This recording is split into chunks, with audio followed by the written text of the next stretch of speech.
So, commonest neurological emergency which can be handled and which has got good outcomes is stroke. Yeah? We have been discussing a lot about stroke, especially ischemic strokes where you have a window period of 3 to 4.5 hours where you can thrombolyze the patient, and thrombolysis म्हणजे ultiplex dilaver. About 35% of patients have good neurological outcome in long term. Yeah? So stroke has been discussed in detail, and we are going to look after non-stroke neurological emergencies. So briefly, we are going to look at unconscious patient and convulsions. Okay, so these two are again very common neurological problems which we do encounter very usually in an emergencies. So a patient is unconscious and patient who's got an episode of convulsion. Okay, so what do we really mean by an unconscious patient? Logically, जो conscious नहीं है तो unconscious. Yeah, so simply speaking, the one who is not conscious is unconscious. But unconscious म्हटलं ना, it has got a spectrum of neurological abnormalities. So unconsciousness मध्ये कोणी just drowsy असेल, पण arousable obeying असेल, कोणी एकदम profoundly unconscious असेल जो respondच करत नाहीये, even to deep painful stimulus or verbal stimulus. So spectrum of illnesses unconsciousness cover करतो. Yeah?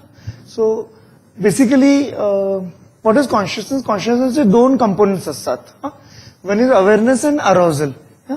Both of them are integral component of consciousness. So a person who is aware but not arousable, yeah, is not conscious. A person who is arousable but not aware again is not completely conscious. Okay. So awareness is higher functions.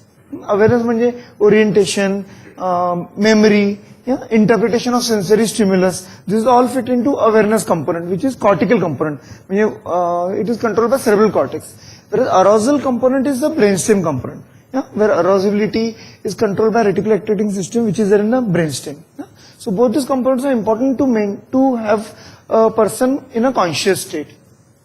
So it's a spectrum side. Just as we said, somebody who is just simply drowsy but easily arousable and obeying and probably oriented to commands or obeying commands, to somebody who is completely comatose. So coma is something which is a pathological unconsciousness. Yeah? So coma cannot be physiological. Coma is always pathological, and patient is both is unaware and is unarousable. Yeah? Okay, so this is coma. Coma आणि brain death मध्ये काय फरक आहे? Brain death मध्ये पण the patient will be unaware and unarousable. Yeah? But brain death मध्ये जे concept आहे त्याचा irreversible insult असतो brainला. त्याच्यामुळे he is becoming have a state of coma where he is unarousable and also is not aware of the surroundings. Okay, so coma and brain death मध्ये reversibility irreversibility चा फरक आहे.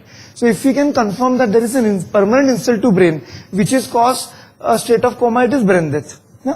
We have to see that higher functions नाही आहेत किंवा brainstem functions नाही आहेत. तर brainstem examination, kernel nerve examination, Doll's eye, apnea test, breathing आहे की नाही बघण्यासाठी हे सगळे mandatory असतात brain death confirm करण्यासाठी. आता इथे खूप कॉमन कन्फ्युजन होतो पेशंट्स आणि पेशंटचे नाते, स्पेशली जेव्हा हेड इंजुरीचे पेशंट येतात ते स्टेट ऑफ अनकॉन्शियसनेस मध्ये असतात, not technically fully comatose, they do have some movements but they are not arousable, and they do interpret this as a state of brain death.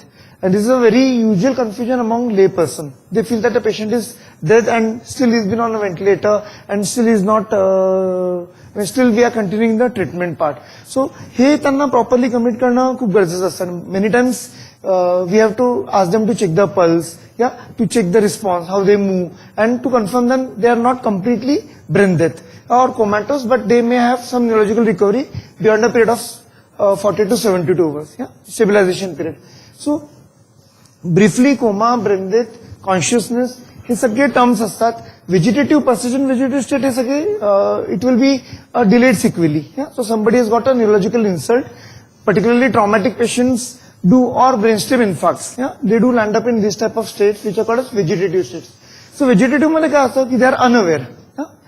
आपण awareness आणि alertness या दोन गोष्टी म्हटले होत्या. So they are unaware of what is going on, they are unaware of their own body or surroundings, but they may be arousable. They may have their eyes open, they may in fact look around at some point of time spontaneously, but not to commands. Yeah? If they move the eyes to command, then they are called as minimally conscious state. Yeah?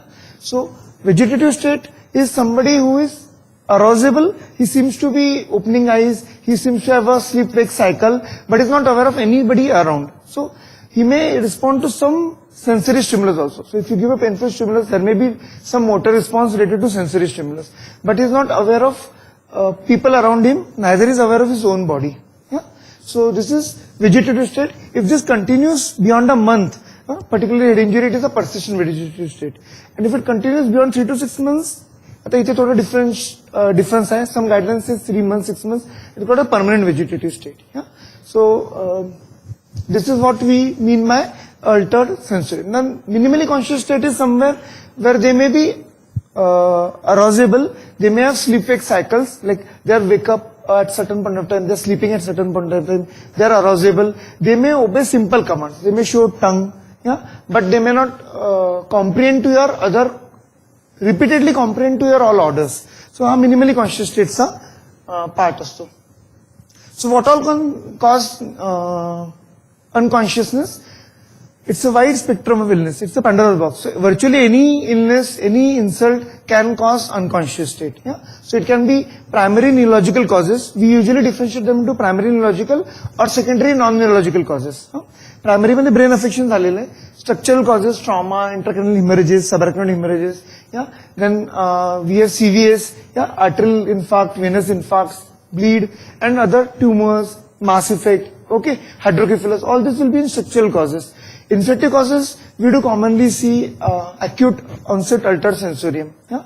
So if somebody is acutely having an altered sensorium with clear history of fever, we always suspect meningitis. Yeah. So we have a spectrum of illnesses: meningitis, encephalitis, even infective abscesses, cerebral malaria, enteric fever. Remember, all those tropical fevers do affect CNS directly. Yeah? So we had recently last 2-3 cases confirmed dengue encephalitis, where we could actually retrieve dengue virus from CSF. Even chikungunya encephalitis also reported in literature. So we do feel that they are naive illnesses. They will cause just fever, thrombocytopenia, but they can cause multisystem involvement. And we had instances where all these fevers can also lead to encephalitis. In fact, in India, there are only certain cohorts where you can see Japanese encephalitis. So, Bihar mein every summer, you get this epidemics of Japanese encephalitis where kids are affected by Japanese encephalitis. Other encephalitic fevers are not very common. So, HSV is one thing which we see, and all these viral fevers, tropical viral fevers which we commonly see, can also affect CNS. So, these are structural infective causes. This is just to enlist. You can have other reasons, other causes also leading to unconsciousness. Inflammatory causes, autoimmune encephalitis, commonly presenting as convulsions. Yeah, they may develop vasculitic infarcts. So in diseases like vasculitis, yeah, SLE, you may develop brain affection. Yeah. Then epilepsy is something which very commonly present in an unconscious state. A patient has a witness seizure. After the conversion, he is in post-ictal state. He is not completely conscious. He is restless. He is obstructing his airway. This is one presentation which is very common in EDs. Yeah. So, and the other thing which you have to commonly look for, we all feel that conversion is all motor movement. Yeah. So if we get a conversion, we get jerky movements of upper limb, tonic-clonic movements. But there is something entity called as non-convulsive status, where you can have repeated seizures but no motor movements, yeah? And they are picked up only by EEG. Yeah? So EEG has become an integral part of assessment of your unconscious patient. Yeah? So this was the primary causes where there was neurological affection. Now anybody who is hypoxic, yeah, will also have altered sensorium. Anybody who has got hypoglycemia, again it's a common cause of altered sensorium. Yeah? Toxins, CO2 retention, type 2 respiratory failure, a COPD patient who has become breathless now and has got exhaustion, yeah, and has started retaining his CO2. So you will initially find that he's restless, he's flushed, tachycardic, he's got some exteresis, yeah, and later on CO2 narcosis may cause unconsciousness. Okay. Then certain toxins, you have to always keep an open eye for toxins. Yeah, we do recently see patients found in unconscious state, and there may be some history of ingestion of poison. It has to be elicited. Yeah, you have to actively ask for. They may deny initially, then they may come up with that probability he may have taken these medications. So this is something which again has to be always kept in mind for an acute onset altered sensorium. Then all those systemic diseases, liver failure, kidney failure, can also affect brain. Yeah? They are all encephalopathic syndromes, uremic, hepatic encephalopathy. Wernicke's encephalopathy, alcoholic patients Yeah, very common to develop a Wernicke's encephalopathy. There's something called hypertensive encephalopathy, where you usually get posterior fossa symptoms. Sudden surge in BP causes vasogenic edema, and the term which is used is PRESS. It is called as posterior reversible encephalopathy syndrome. Yeah, so a sudden surge in BP will cause vasodilatation, particularly in brainstem. There will be edema in posterior cortex, yeah, cerebellum, occipital lobe, and the patient may have acute onset visual disturbance, yeah, and altered sensorium because of that. So hypertensive encephalopathy is also something which is commonly seen.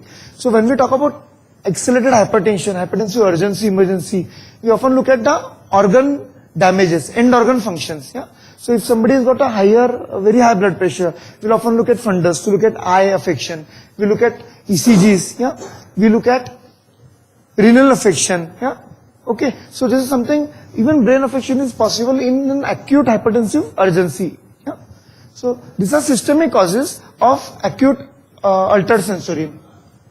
Metabolic causes, it's a very long exhaustive list, yeah, and it's all diagnosis of exclusion. So normal routine profile of any unconscious patient will include sodium, sugar, yeah. You will tend to do ammonias, yeah. Remember, if not only that sugar, low sugar will cause altered sensorium, a very high sugar, yeah, hyperosmolar non-ketotic coma, diabetic ketoacidosis with very high sugars can also lead to cerebral edema and altered sensorium. So, again, this is what we think is a theoretical concern, but we do get patients, yeah.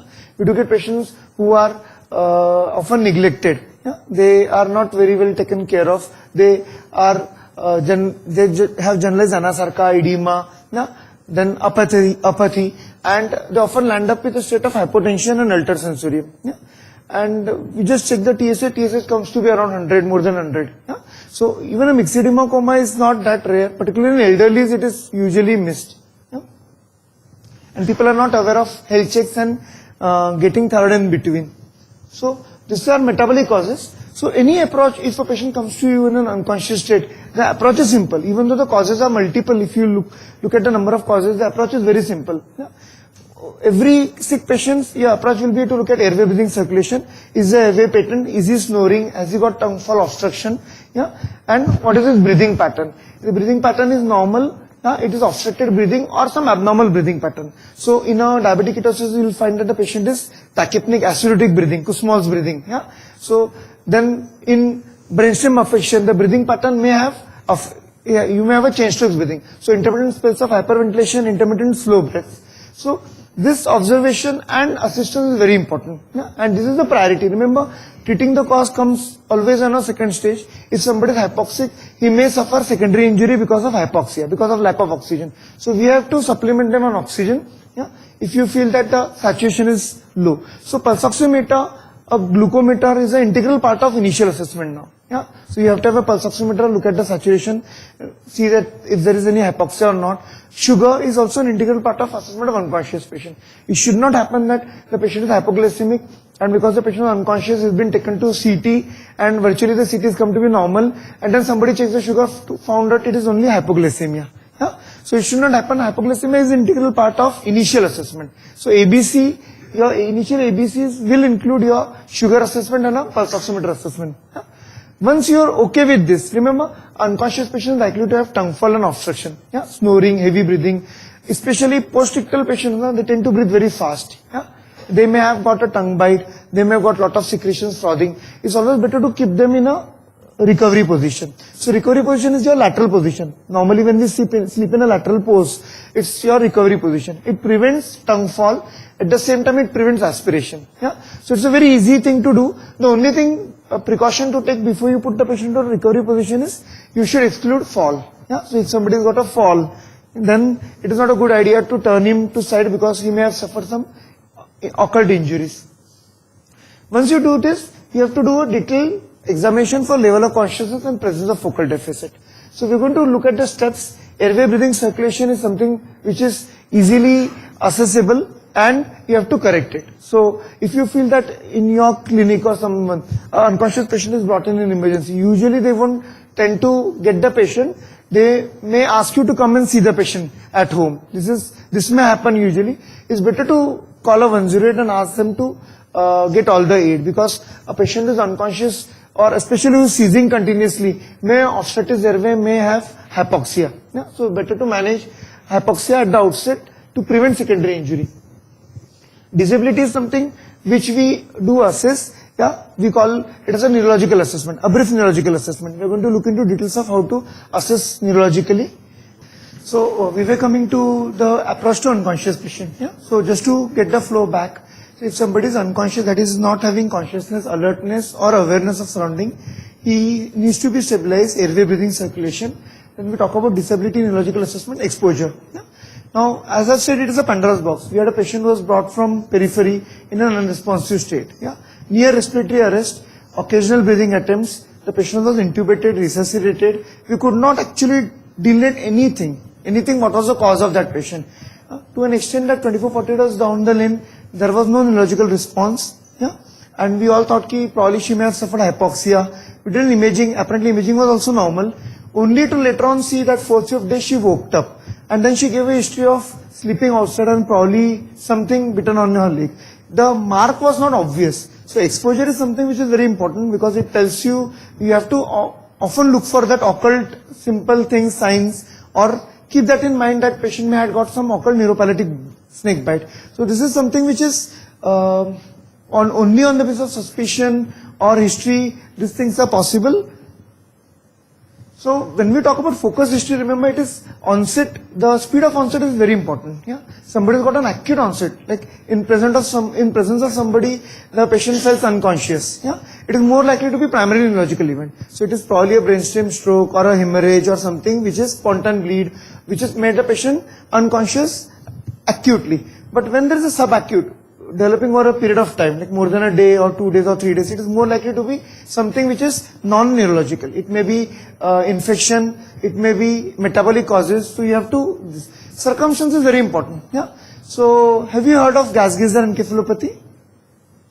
The gas geysers are very common nowadays. Huh? So people do have those gas geysers kept in bathrooms. Yeah, and if you are taking an extended bath, especially when the burner is in the unit, yeah, there is a lot of methane gas which is produced from the combustion. Yeah, and this causes a sort of carboxyhemoglobin and encephalopathy. So we do have patients. So it is only that the patient was found unresponsive in the bathroom. We have to break the door and get him out. Then the history was elicited that the bathroom probably had a gas geyser and there was not enough of ventilation. So it is very important to have those actually the cylinders and the burners outside and only tap coming into the bathroom. Yeah? So this is very common. Huh? This sort of different circumstances you have to elicit. Patient is sleeping outside on a veranda and then probably become unconscious. So you have to always think of some occult bite. Yeah? So this is what we give. History of fever is important because it points towards an infection as a systemic leading to CNS affection or primary CNS infection. Epilepsy is something, if a patient has seizures and is found unresponsive, it may have been that he had an episode of conversion which was not witnessed. Yeah? So, and often the compliance of medications in this patient is not very great. Yeah? We had patients with epilepsy coming back very frequently because they are missing medications. Trauma, there will be obvious some history of trauma. Yeah? Systemic diseases, drug intoxication. Often the trauma history is something which may not be very acute. Huh? So an elderly who is on antiplatelets had a trivial fall 4-5 days back. Then for 2 days he was okay. Then he started becoming more drowsy, stopped his intake. He was brought to the hospital. Yeah? So he had a big subdural hemorrhage. So it can be slowly developing. Yeah? So we all feel that trauma will be acute insult to the brain and acute presentation. But particularly chronic subdurals may present, acute and chronic subdurals may present in a slow way. So this is all we have to look for. Focus examination, temperature, hyperthermia, even hypothermia, because a patient may be unconscious for a long period of time and maybe neurological affection may have affected the temperature regulation. Respiration is something which may give a clue, the respiratory pattern. So whether it's an apneistic breathing or somebody who's got hyperventilation, because it locates the site of breathing. So somebody is having intermittent hyperventilation spells, probably he's got some lesion in the midbrain. Yeah? General signs, oxygen saturation, systemic diseases signs, icterus, presence of icterus, yeah? Presence of odor of diabetic ketoacidosis, typically fruity odor. Then we commonly elicit in a patient who is not completely coherent, we often elicit the flaps. Yeah? they are suggestive of metabolic encephalopathy. So your CO2 narcosis, your uremia, your hepatic encephalopathy will have this ectasis or flaps. So how do you assess the level of consciousness? Normally the GCS system is developed for trauma patients, yeah, but we often do follow GCS system because it gives details of your response to neurological assessment. So we have an eye response, verbal response and a motor response, yeah, to stimulus, and it is scored as 15, 3 to 15. So you can't have a score less than 3, you can't have a score more than 15, yeah. So a simpler alternative to this is AVPU scale, yeah. So AVPU is very simple. If the patient is alert, he is A. If the patient only responds to verbal stimulus, drowsy, but when you call him, he wakes up, it's verbal, V. If the patient responds only to painful stimulus, it's P. And if he's unresponsive to verbal and painful stimulus, it becomes U. So you can simply follow AVPU system because it will tell you that the patient is either worsening or static or improving, yeah. Okay.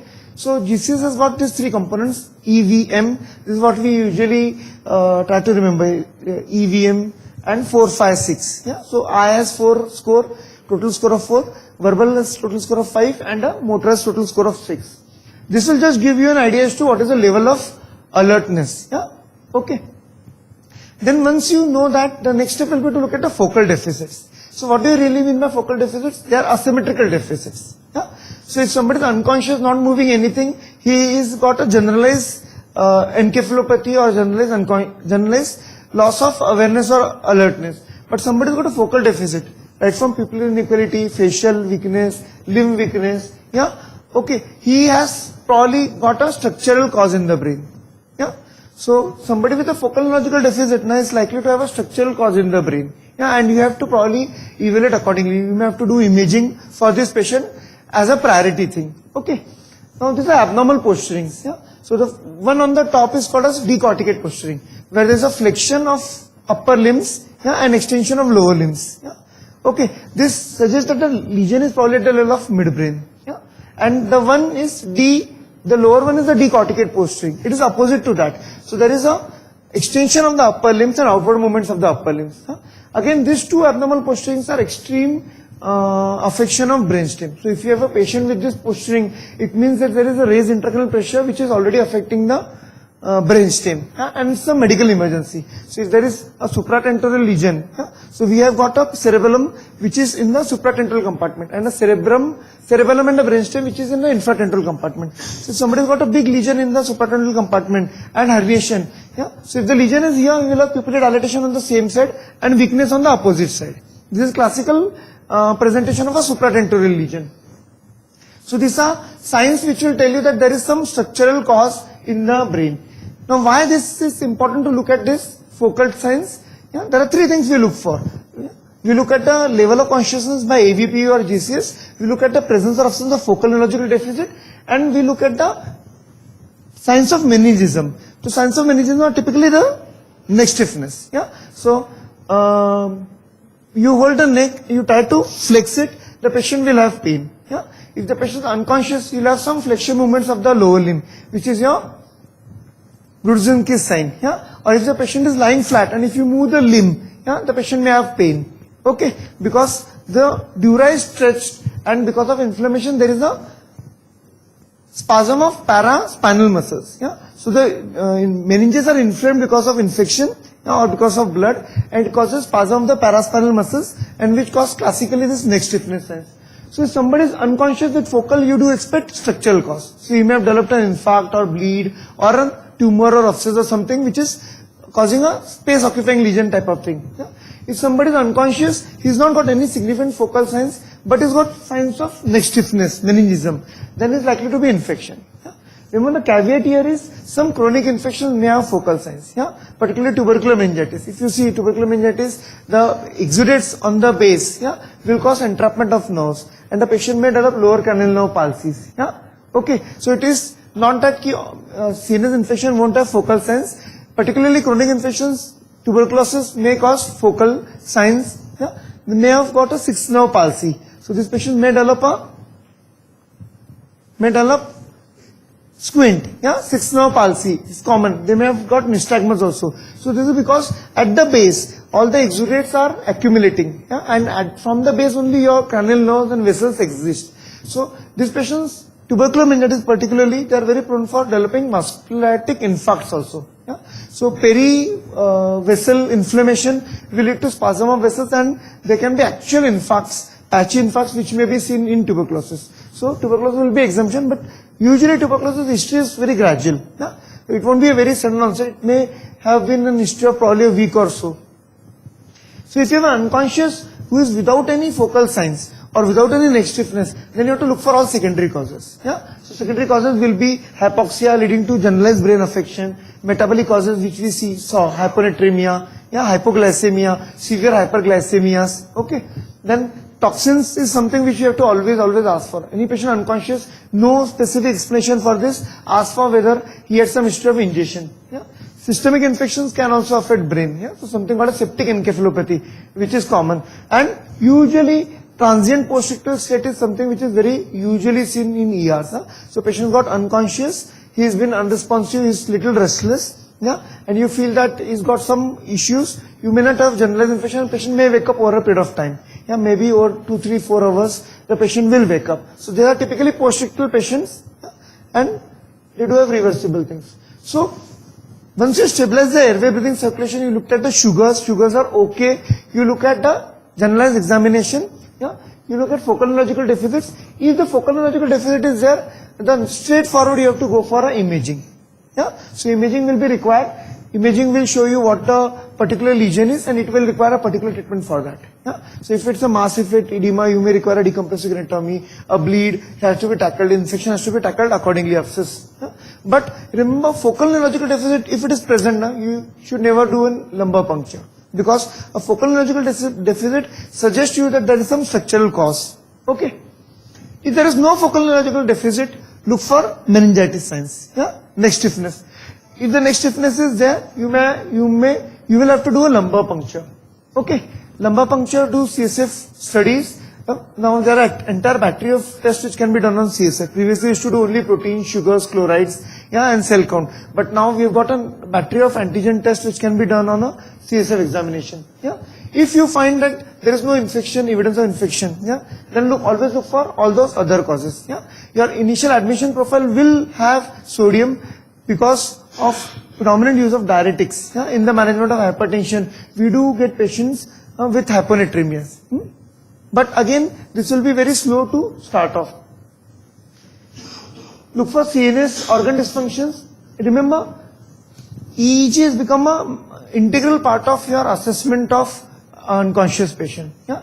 Because it has been reported that up to 1 to 5% of patients in ICU or comatose may have something called as non-convulsive status epilepticus.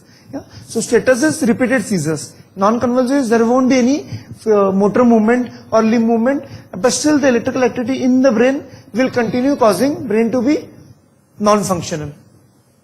So in these conditions, you have to have a CT before lumbar puncture. Yeah? If you are suspecting an infection, you can't directly go on to do a CT, because CT is something which we can, lumbar puncture is something which we can get it in our setups also, small setups also, but we do require CT in this subset. If there is a signs of raised intracranial pressure, patient has got severe headache, vomiting, or fundus shows papilledema, then there is drop in consciousness level, better to do a CT before you consider doing an LP. Yeah?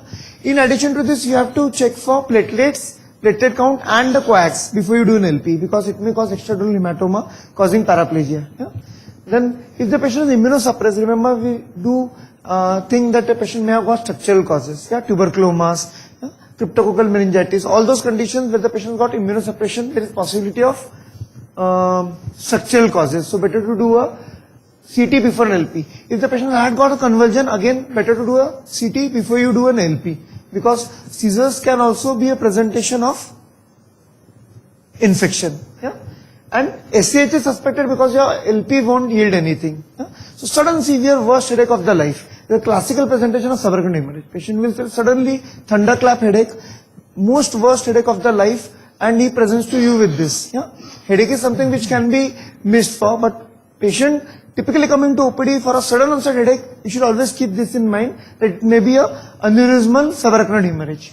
Okay, lumbar puncture, as I've said, in addition to routine test, we do have a battery of tests. We can do many tests. Now we've got a CSF profile where you can get 5 antigens checked for meningitis, bacterial meningitis. So you can have Neisseria meningitis, H. influenzae, staph, which can be checked. You can have herpes simplex, which can be checked. Yeah. So pan-neurotropic virus panel is also come up, where you can check for those 3 viruses. Yeah, HSV, Japanese encephalitis, in the pan-neurotropic virus panel. Yeah. If you need to do specific tests like CSF dengue or something, you will have to talk to NIV and get it done. Yeah, because they are not done very easily or commonly. CSF, just looking at the cell count, protein content, sugar content will give us to idea about the cause. Yeah. Again, this is not a very foolproof method. Yeah. This is not a 100% foolproof method. Bacterial meningitis, which is partially treated, so you've already started some antibiotics, may have lymphocytic predominance. Yeah. And you may think that it is probably tubercular. This is a common caveat. Yeah. So this is not a foolproof method, but this examination, yes, if you are suspecting infection, you have to have an LP. And like we used to consider for sepsis, yeah, sepsis we have a time frame. So within 30 minutes or 1 hour, you should take appropriate cultures. You should give early appropriate antibiotics. Meningitis, again, it's an emergency. Yeah. So if you are suspecting meningitis, if you can't do an LP, just simply we can say, take the blood cultures and give ceftriaxone. So ceftriaxone in meningitic dose, which is 2 grams, given 12 hourly or 8 hourly. Yeah. Remember, most of the drugs, they don't penetrate, interact blood-brain barriers. So whatever drugs we give, they won't go into the blood-brain. So if you are suspecting a CNS infection, you have to use those drugs which are likely to penetrate inflamed meninges. Yeah. So ceftriaxone is one which penetrates in a better way among all the cephalosporins. Cefotaxime is another drug which will penetrate. Yeah. But ceftriaxone is a drug of choice. Okay. So we do have penicillin resistance reported now. So if you look at the Western literature, they will recommend vancomycin also in addition to ceftriaxone for treating meningitis. Yeah.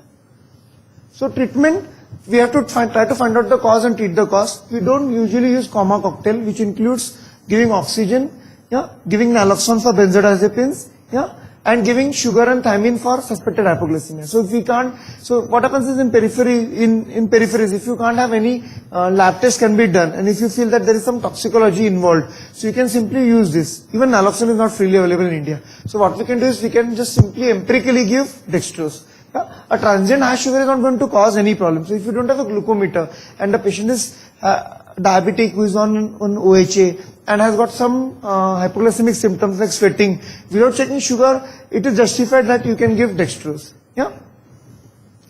Structural brain lesions, you'll have to consider treating them. Particularly the ICP management will be important. Drug and toxin assess you have to do. For the infections, you have to do all those things. Imaging, CSF, antibiotics. Steroids have role in meningitis. Yeah. So the studies are predominantly from pediatric subset of patients. But giving steroids along with the first dose of antibiotic reduces the meningeal inflammation.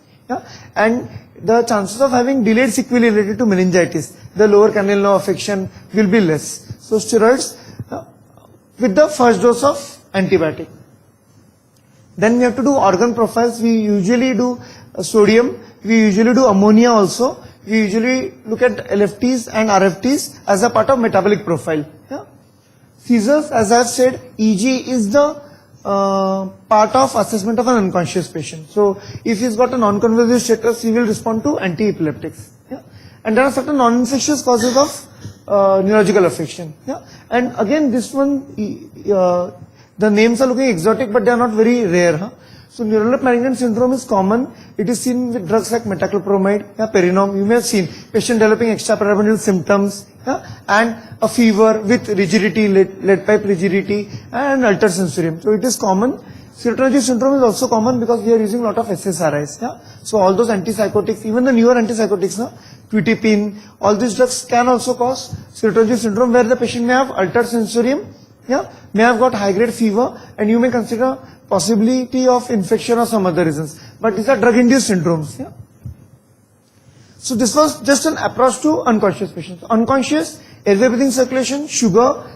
If you don't have glucometer, you can empirically give dextrose. Yeah? And the patient will require further evaluation based on his alertness and based on focal neurological deficit. Focal neurological deficit, imaging immediately, treat the cause which is found in imaging. No focal neurological deficit, certain subset of patients will require CT before you do an LP to rule out infection. And then you come entire extended metabolic profile. So metabolic profile in addition to sodium, so hyponatremia is a very common cause of unconsciousness.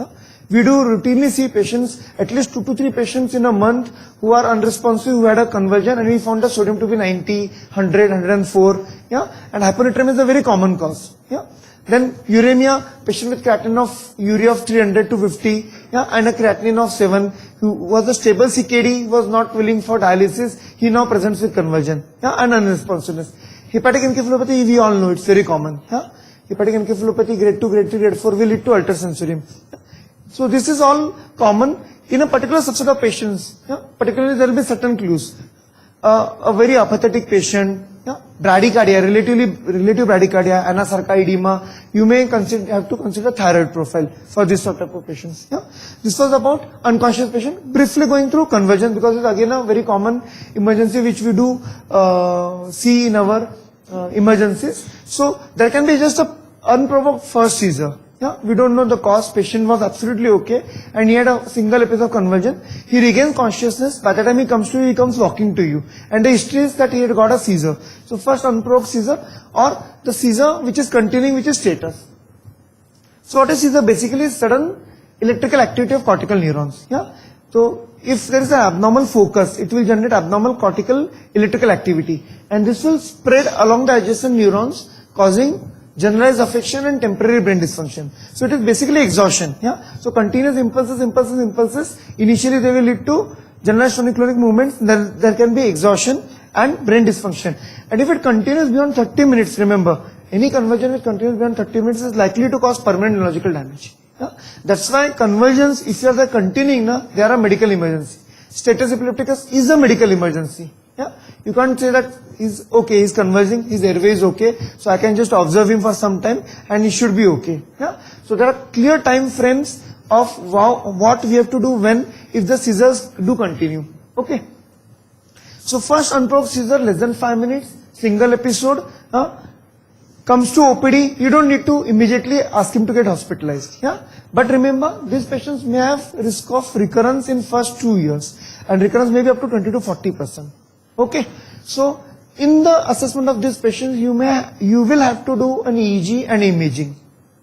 Yeah, because if this patient has got some history of prior brain insult, pehle ka trauma hai, yeah, or he's got some neurological abnormalities in the brain, there is a foci, abnormal calcium deposit, old tuberculoma, neurocystic circus. Yeah, a neurocystic circus present like this only. Yeah? Single solitary seizure, patient is absolutely conscious, he comes to you walking, then you do an imaging, you find that there is a calcified spot which is a neurocystic circus, which is calcified now, and that may be a focus for your repeated seizures. Yeah? So even in these patients, you will have to do a neurological consult, yeah, and you will have to do a EEG and imaging, yeah, just to quantify whether they are at risk of developing repeated seizures. Even in this subset of patients, it is recommended to give AEDs, yeah, because it reduces the chances of repeated seizures by nearly 40 to 50%. Okay, so there is often a conflict here. People think that एक ही seizure है, so just wait for AED. If it develops a second seizure, then we will consider starting him on an anti-epileptic drug. AED is anti-epileptic drug. Okay, so this is usual thought process, but clearly guidelines says that a first clear, see, it has to be recognized, witness, proper history. If the history is not certain, you may not count it as a seizure also. Yeah, but the history has to be very certain. If the history is very certain, then you may consider, you will have to consider giving antiepileptics for initial 2 years at least. Yeah, this is what the guidelines is for unprovoked seizures. Now, status is something which has been, there are a lot of changes in definition. So initially somebody who is sitting for more than 30 minutes was status. It came down to 10 minutes. Now it has come down to less than 5 minutes. Yeah. So clearly, if somebody has got a seizure which is continuous, yeah, in front of you for more than 5 minutes, okay, or patient had a seizure at home and he is unresponsive, yeah, and is brought to you in the hospital and is again had a seizure. In that 20 minutes, he had a second seizure. In between, he was not conscious. Both these things will fit into status. So any convulsion beyond 5 minutes or 2 convulsions without consciousness in between will be your status only. Yeah, and it's a medical emergency. It has to be tackled. There are simple ways to start off the initial treatment which is easily doable everywhere, even in OPDs. Okay. So we have these types of status epilepticus, any seizure more than 5 minutes or 2 seizures within a span of 30 minutes with no consciousness in between. Yeah? So you have to be very clear about this definition. Convulsion is one which is easily picked up because there will be movements. Non-convulsion will just present as unresponsiveness. It has to be picked up on an EEG. And there is something called as epilepsia partialis, continua, where you can have only transient symptoms. Yeah? A weakness on one side, okay, or it may be sensory deficit on one side, or it may be temporary aphasia, which is coming and going in between. Yeah, patient is conscious, alert, but there are focal, solitary, territory, repeated seizures. Yeah, even this fits into status, and you have to manage them aggressively because they may lead to generalization. Yeah, secondary generalization causing generalized seizures. So algorithm is simple. First is stabilize patient's airway, breathing, circulation. Note down the time for first seizure. It's always better because you have to follow the time window. This 5-minute stabilization period will include putting on oxygen. Yeah, if the patient has got an airway issue or a pulse oximeter showing saturation, low saturation, check the sugar. Remember, sugar is an integral part of your unconscious patient assessment, and it's acutely it has to be done because if the sugars are low, you give dextrose, even conversions will stop. You may have seizures because of hypoglycemia, yeah, and you may not need to do anything further for these patients. Yeah, so in an adult, particularly alcoholic, it is recommended to give thiamine before you give sugar. Why it is recommended to give thiamine? Yeah, because the patient are at risk of wernicke's. Yeah, remember when we give dextrose, now dextrose is metabolized through your pathway which utilizes thiamine as a coenzyme. Yeah, so thiamine is utilized acutely, and this precipitates because tissues are hungry, cells are hungry. The moment you give dextrose, it will be all started utilizing through the metabolic pathway. Thiamine will be utilized and it will precipitate an acute deficiency, wernicke's encephalopathy. That's why you need to give thiamine along with dextrose in a alcoholic unresponsive hypoglycemic patients. Yeah, okay. IV access, if it is possible, well and good. If not, then you can use intramuscular drugs. Yeah? It is not always required. In a seizing patient, you have to hold and you have to put an IV, it's difficult. So you can use intramuscular drugs in this type of patients. So anybody beyond 5 minutes, if the seizure continue, what you're going to do is you're going to use benzodiazepines. There is no clear, there's a clear recommendation of using benzodiazepines. Remember, fosphenytoin, phenytoin, valproate, whichever drugs we routinely use, they take time to act. Yeah. So if you have to terminate seizure acutely, you have to use benzodiazepine. Yeah. So we have 3 drugs: midazolam, lorazepam, and diazepam. Diazepam we are not using very commonly nowadays. Yeah. But lorazepam is one. If you have an IV access, now you can use lorazepam. Yeah. So lorazepam comes as 4 milligram ampule. Yeah. And it is given as 2 milligram per minute over 2 minutes. Lorazepam. Okay, in an adult male, you will give 4 milligrams of lorazepam. Yeah. If you don't have lorazepam, if you have midazolam, you can use midazolam. Yeah. Again, the dose will be around 5 to 10 milligrams. Yeah. But preferable drug is lorazepam. If you don't have an IV access, remember, yeah, then you can use intramuscular midazolam. Okay. So again, the dose will be around 5 milligrams to 10 milligrams. So if you don't have an IV access, if the patient is actively seizing, give midazolam intramuscularly. Okay. Previously used to talk about rectal diazepam, but this is all out now. Because even in pediatric age groups, you do get midazolam preparations which are oral, buccal midazolam or nasal midazolam, intranasal midazolam. So you can use those in pediatric population. In an adult, intramuscular midazolam is good enough. Yeah. Okay. So if these are not available, then there are options of rectal diazepam, intranasal midazolam, or rectal diazepam, which we usually don't do. This has to happen within, if the continuous seizure is there, after 5 minutes you have to give this drugs. Yeah, you may opt to give it in 2, 3, 4 minutes only. Yeah, it's not that you have to wait for 5 minutes to give this drug. So patient is seizing, yeah, airways, breathing is okay, saturation is okay, give midazolam intramuscular if you don't have an IV access.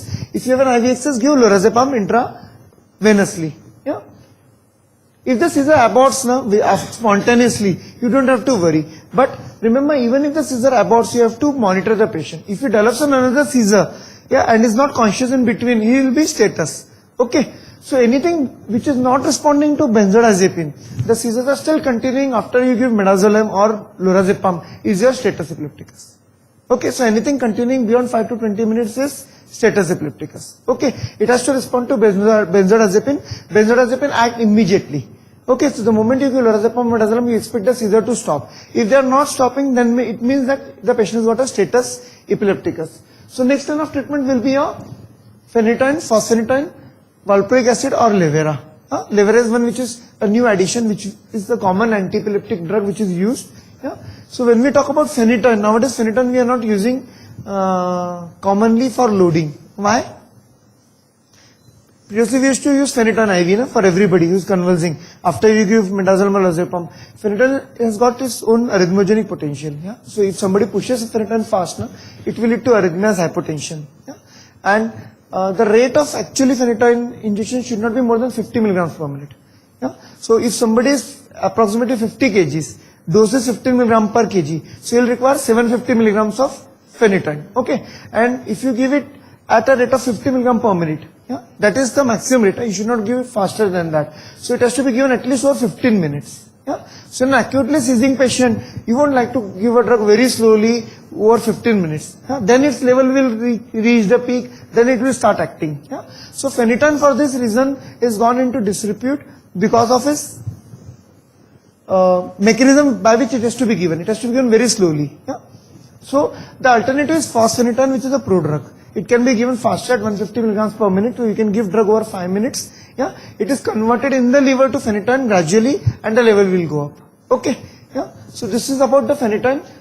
Commonly, drug which is used as a second line therapy is fosphenytoin. Okay, the alternatives are Levera or valproate. Levera you give usually in the dose of 2 to 3 grams if you are loading it. Yeah, again it has to be given over 10 minutes. Okay. So this is second line treatment and this is the treatment for status. Okay.